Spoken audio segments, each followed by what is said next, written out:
Assalamualaikum warahmatullahi wabarakatuh. Perkenalkan, nama saya Biro Langit. Saya salah satu mahasiswa yang mengikuti program pertukaran mahasiswa ke Universitas Juanda Bogor.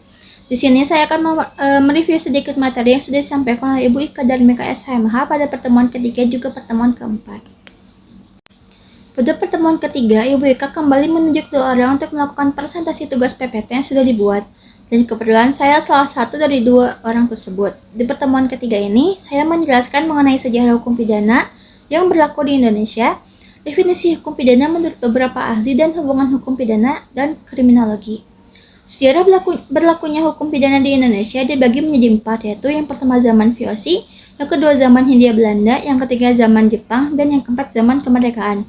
Pada zaman VOC, hukum pidana yang berlaku bagi penduduk asli Indonesia sampai hukum pidana adat ialah diberlakukannya plakat-plakat yang berisi hukum pidana. Pada tahun 1642, John Matsuyker, mantan Hofan Justisi di Batavia, mendapat tugas dari Gubernur Jenderal Van Diemen untuk menyelesaikan himpunan plakat-plakat yang diberi nama Statuten van Batavia. Lalu pada tahun 1650, statuta disahkan oleh Heren Zeventien. Beberapa hukum yang berlaku di daerah kekuasaan VOC menurut Utrecht, yaitu yang pertama hukum statuta yang dimuat dalam Statuten van Batavia, hukum Belanda kuno, dan yang ketiga asas-asas hukum Romawi. Lalu pada zaman Hindia Belanda, kodifikasi hukum pidana di negeri Belanda pertama kali terjadi dengan adanya Criminal Wetboek voor Koninklijk Holland pada tahun 1809. Akan tetapi kodifikasi ini tidak bertahan lama dikarenakan masuknya kode penal Prancis ke negeri Belanda pada tahun 1811. Penjajahan Prancis ke Belanda tidaklah lama, dari tahun 1811 sampai 1813. Namun, meskipun penjajahan Prancis berakhir pada tahun 1813, kode penal masih tetap berlaku di negeri Belanda dikarenakan Raja Belanda menetapkan Koninklijk Besluit bahwa untuk sementara kode penal tetap berlaku dan hanya diadakan perubahan-perubahan yang tidak begitu penting. Kemudian, mereka berusaha untuk menyusun KUHP nasional namun tetap gagal. Lalu pada tahun 1870 dengan Government Besluit dibentuklah suatu panitia negara untuk merencanakan sebuah KUHP yang bersifat nasional guna menggantikan kode penal. Rencana yang disusun oleh panitia nasional ini selesai pada tahun 1875. Kemudian rancangan ini diserahkan kepada Menteri Kehakiman. Sesudah diajukan ke Menteri Kehakiman, lalu diajukan ke Tweede Kamer pada tahun 1879. Lalu pada tahun 1881 dengan beberapa amandemen, Tweede Kamer menyetujui rancangan tersebut. Dengan kata lain, baru pada tanggal 3 Maret tahun 1881 terbentuklah KUHP yang dianggap bersifat nasional. Lalu pada zaman penjajahan Jepang, KUHP warisan Belanda tetap berlaku dengan dasar hukumnya adalah Undang-Undang atau Osamu Serei nomor 1 tahun 1942 yang mulai berlaku pada tanggal 7 Maret 1942 dengan peraturan peralihan Jawa dan Madura. Pasal 3 Osamu Serei menyebutkan bahwa semua badan-badan pemerintah dan kekuasaannya, hukum undang-undang dan pemerintah yang dulu tetap diakui sah untuk sementara waktu asal saja tidak bertentangan dengan aturan pemerintahan militer. Setelah Indonesia merdeka tahun 1945, berdasarkan ketentuan pasal 3 aturan peralihan UUD 1945, peraturan Presiden nomor 2 tahun 1945, tanggal 10 Oktober 1945 dan Undang-Undang nomor 1 tahun 1946, maka KUHP tetap berlaku di Indonesia sebelum diganti dengan yang baru. Dari tahun 1945 sampai dengan tahun 1950, kodifikasi hukum pidana tahun 1918 itu berlaku di 2 bagian wilayah Indonesia yang masing-masing ada di bawah kekuasaan pemerintah lain.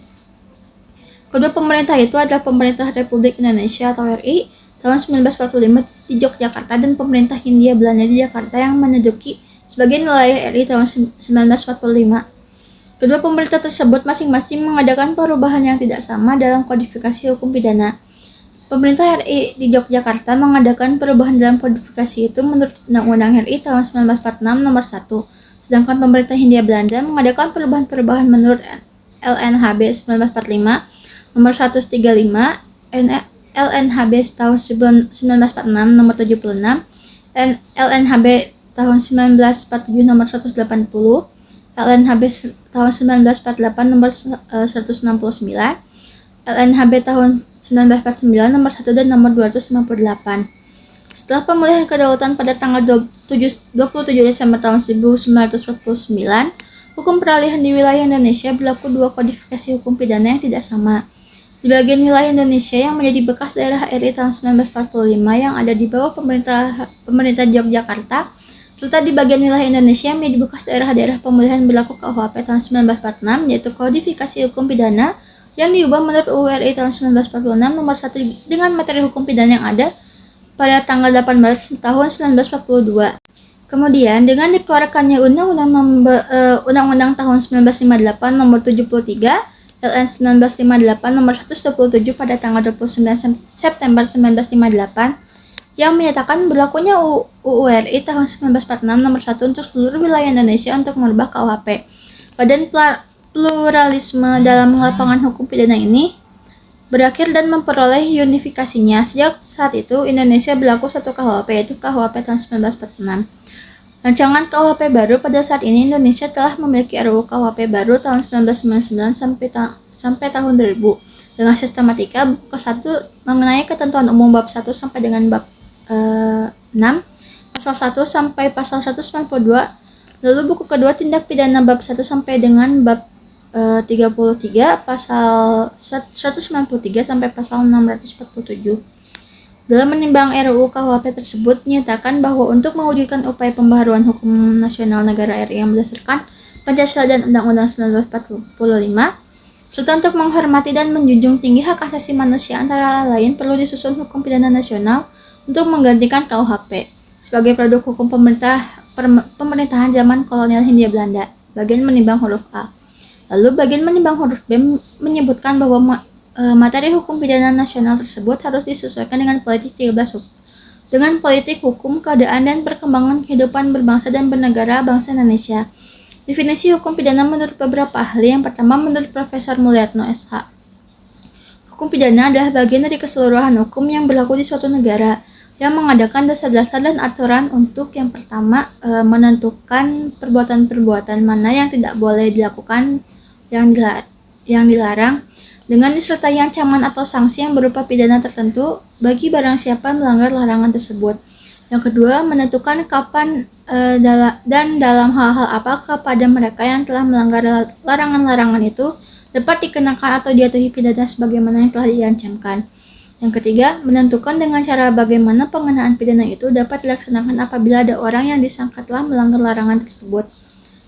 Lalu hukum pidana menurut Profesor Simons. Hukum pidana adalah kesemua perintah-perintah dan larangan-larangan yang diadakan oleh negara dan yang diancam dengan suatu nestapa atau pidana, yang barang siapa yang tidak mentaatinya, kesemuanya aturan-aturan menentukan syarat-syarat bagi akibat hukum itu, dan kesemuanya aturan-aturan untuk mengadakan atau menjatuhi dan menjalankan pidana tersebut.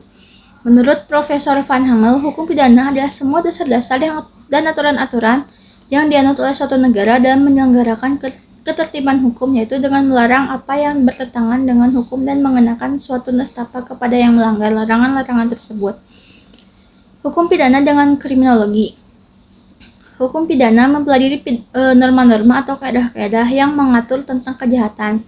Sedangkan kriminologi adalah ilmu yang mempelajari tentang kejahatan yang meliputi sebab-sebab kejahatan dan cara memberantas kejahatan itu.